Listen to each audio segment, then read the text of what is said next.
Soko tubuze kwa kula TV zimeziwa ni sawa zinene. Esabo.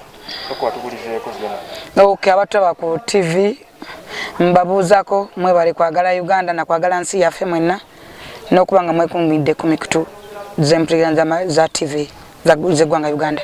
Wotabadde ggulo nno. Esabo. Nga bayimbi banno batuuza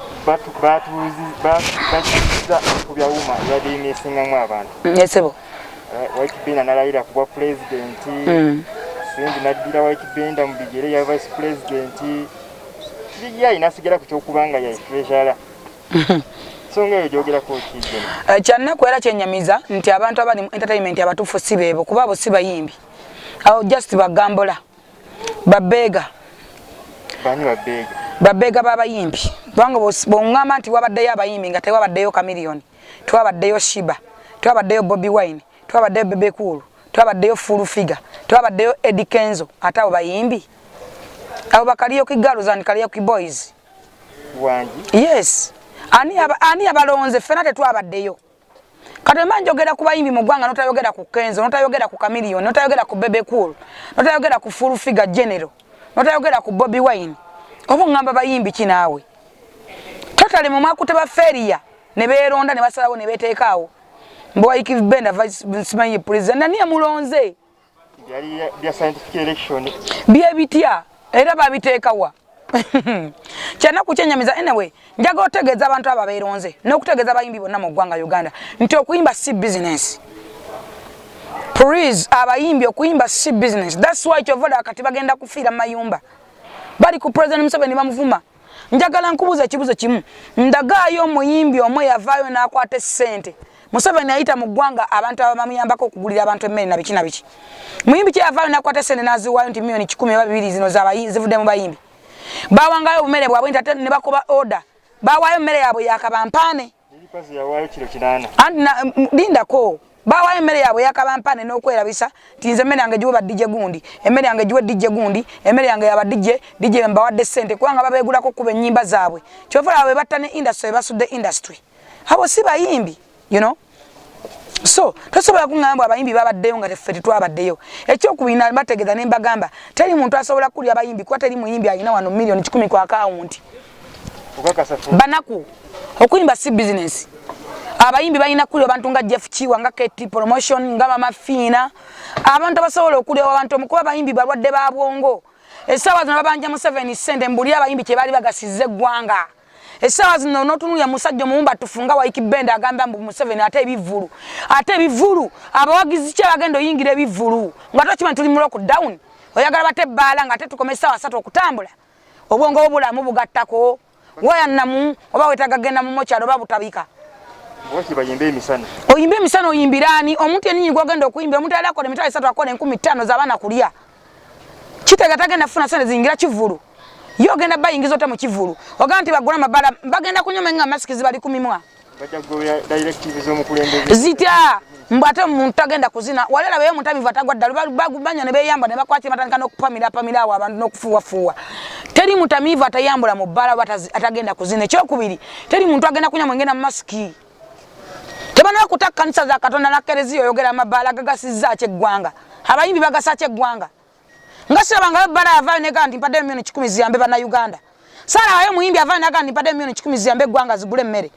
bagule mmere abenga yakabampane bajeddiza awe baba basembayo okwoga ate botebogera na ddala wangi jeno yes kuba kuyimba si business government bafunye muki wano wasula yabala nga asoza sente naziba nazimalawo ne bamujjako ne mando Dr. T wasoloza sente zegwanga zonna zabayimbi zonna zitaddewa abayimbi kike bagatta ku gwanga abayimbi bagasiza kye gwanga kyenjagala mmanya bagasaaki bongera ku kitabu kye gwanga ekitabu bye biki esaazo ntwaga kintu kigattako kintu ekyemba ku government ekino ekyemba ku Museveni okutatwala eggwanga mu maaso tetwaga kintu kinyunyunta Museveni oba kinyunyunta banna Uganda mubaddewo okuva 2 meka nga munyunyunta banna Uganda bayimbi bameka na bafudde n'obulabo ne bubula bwebasa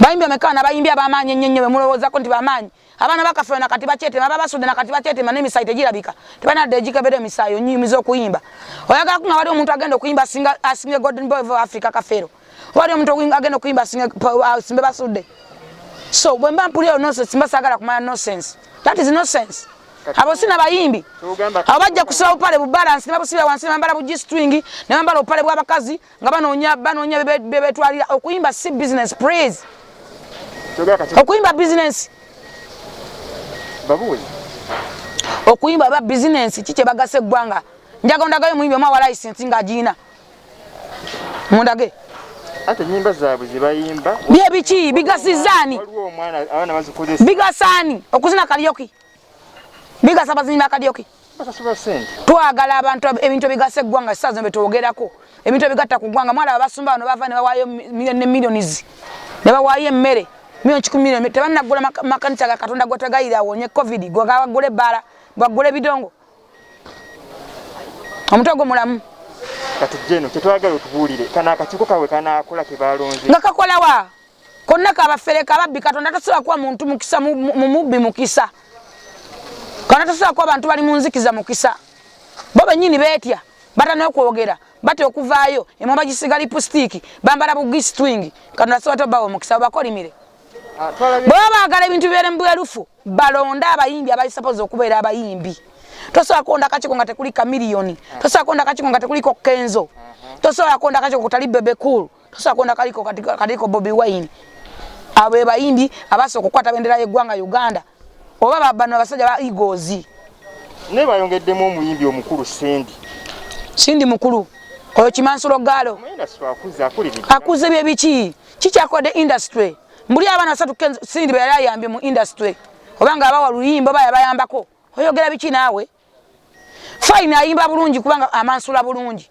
nja kikiriziganya Emansula ye nnungi rangi wekitiibwa esoa ku Mansula nga bwa Mansula naye mbuli abantu basatu be yayambye mu industry nga noga anti kamiyoni yaleta Moze Radio yaleta baganda be yaleta King Saha yaleta Yanga Mulo chenjagala oyogere nga Bebe Cool yaleta Lema naita Simaine banne bani oyogera biki nawe mbo Sindi muntu mukulu bye biki tetuli kwa Mansuzi oyo Sinda tunde tunaita bakimansulo Galo ngajja James oko tubuli twalako Sindi ne fina masanyalaze bali balina okutakana nga bayombera omusajja omuntu bayogati omu yetala omusajja bonna bakalambala bye bimu tonyumiza nawe ebyo bonna bakalu nnyo bakalambala be bamu kakati ongamba biki nawe ate sagala kwogera ku bitangasa musajja kigo bali boogera ko ina yali musajja oba ne kifeesi noga naye musajja be balina obuzi batembeya bababa ku mikutu batembeya bababa balinga bafuna ba promotion omusajja bamutembeya. That is nonsense. Okulabiye watandise okunonya abakulembeze ku bitundu. Mbadde ne abakulembeze kusasira ngate muri timu emu. Kusasira bye biki yogera kunya limu yogera ko Fulfigure Museveni naga anti my daughter. Oyogera biki nawe? Kiki? Yogera kulinya limu yogera ko Museveni yawulira ne gwanga liriwulira. Chovola bakuwa credit. Ekitiibwa kya Mukama era nkyebaliza Katonda bwe muntu ayagala credit. Ozawa kibota zibawa. Nze ndi wanjawulo. Nze Museveni agenda okunonda nga ndi wanjawulo ate ndika ekisa kya Katonda. Musinga amaze wa Museveni emyaka 25 era tuteyani. Ne bawe yamulema okutwalayo. Nze nakamalayo mwaka gumu nakatwala abantu 8. Oyo ate abere mugezi tanjogerako. Tube tuliawo nzitala katalo bwama. Abadde kyate. Naga ati nezine ensonga z'abayimbi ziveeko tulina luyimba kivyo kyabuuzi. Ani? Katolo bwama. Eyayimba mu kyakale Katolo bwama nanti ali mulwadde yakava mu akamunongoosa obwongo temwamanya. Yakava mu ddwaliro. Acha ina kasiko ndale kanyera batebya acha ina obulwadde kati mumugane mumugwira nga eddagala likya muli mbongo. Ninda keddagala litambule setede bulungi ajja kujjukira Fulfigure yani. Nze Katolo bwama mwekitibwa kwa taata wange sagala mwogera kwa noddo muti obwana naye Katolo bwama kyali mulwadde era mulwadde. Tabadde mu muguni nga mulongoosa abadde muki? Oba kuki? Tabadde mu rehab nga bamulongoosa. Obongo badde bwasesetuka nakati bwayika bukyakulukuse bwesulise. Agambe nti oli mwana we yakulira yabayimbi bive kwita kumanyinga. Era mwebaza okunderera n'ekitibwa nkimuwe era seegaana. Naye mubuuze yayimba mu kyakale. Nze mubuuze gwe ayimba ndi mu kyakale mudigide n'abali amulye buno bulamu bumpi olunaku lw'okeesa gwe nno lw'obala anti gw'olabyeko yabeera omwana ye yaluyimba. Katolo bwama gwe wayimba mu kyakale. Mugende mulwala kasikonda mukamwane mwagala okwogera ku bantu amannyo nga gabaluma kuba muli basezi muli abantu ate abasajja basene industry bakaddiwa ne bakola amasabo ne balemera mu industry awe bajise bongandi Katolo bwama muyimbi okanula amaso kuyimba olwokuba ndi akana maso natunanga kifulogo nabanga ddame noloza na obuzibu mwina temwabula abayimbi n'abakomedian temwabula abayimbi n'abakalye go temwabula abayimbi n'abagambola kati katono amola bayogera bogezi nakutama kata ayimba akabe wayimba abanga akaba nawe tomana nyina be kugamba mwina bintu munyiza man oli muki ba drama actors not ba musician temubyawula katoba mwedu gwedikubwa gubogera ko bulijjo era dikusi wangi abasajja bazanyi ba mizannyo be bali ba comedian abatuufu lwakwanti bayingirwamu embeera y'abana ate abawe muziba simanyi bani simanyi ba mariwana simanyi ba mariachi ne bonona business yawe ne batwalako omulimu nawe si muyimbi mu industry mujonu na mwajitta nze nayimba kunyumira sayimba kufuna sente gonda go muyimbi ine kizimba mukibuga wakati kubanga ze biroto byange awo nja kuganti ndi muyimbi banja kwesiba kukuyimba sinalemera kukuyimba katolo bwa mande katonfiirako daga tayina kugwa moyinzo kunfiirako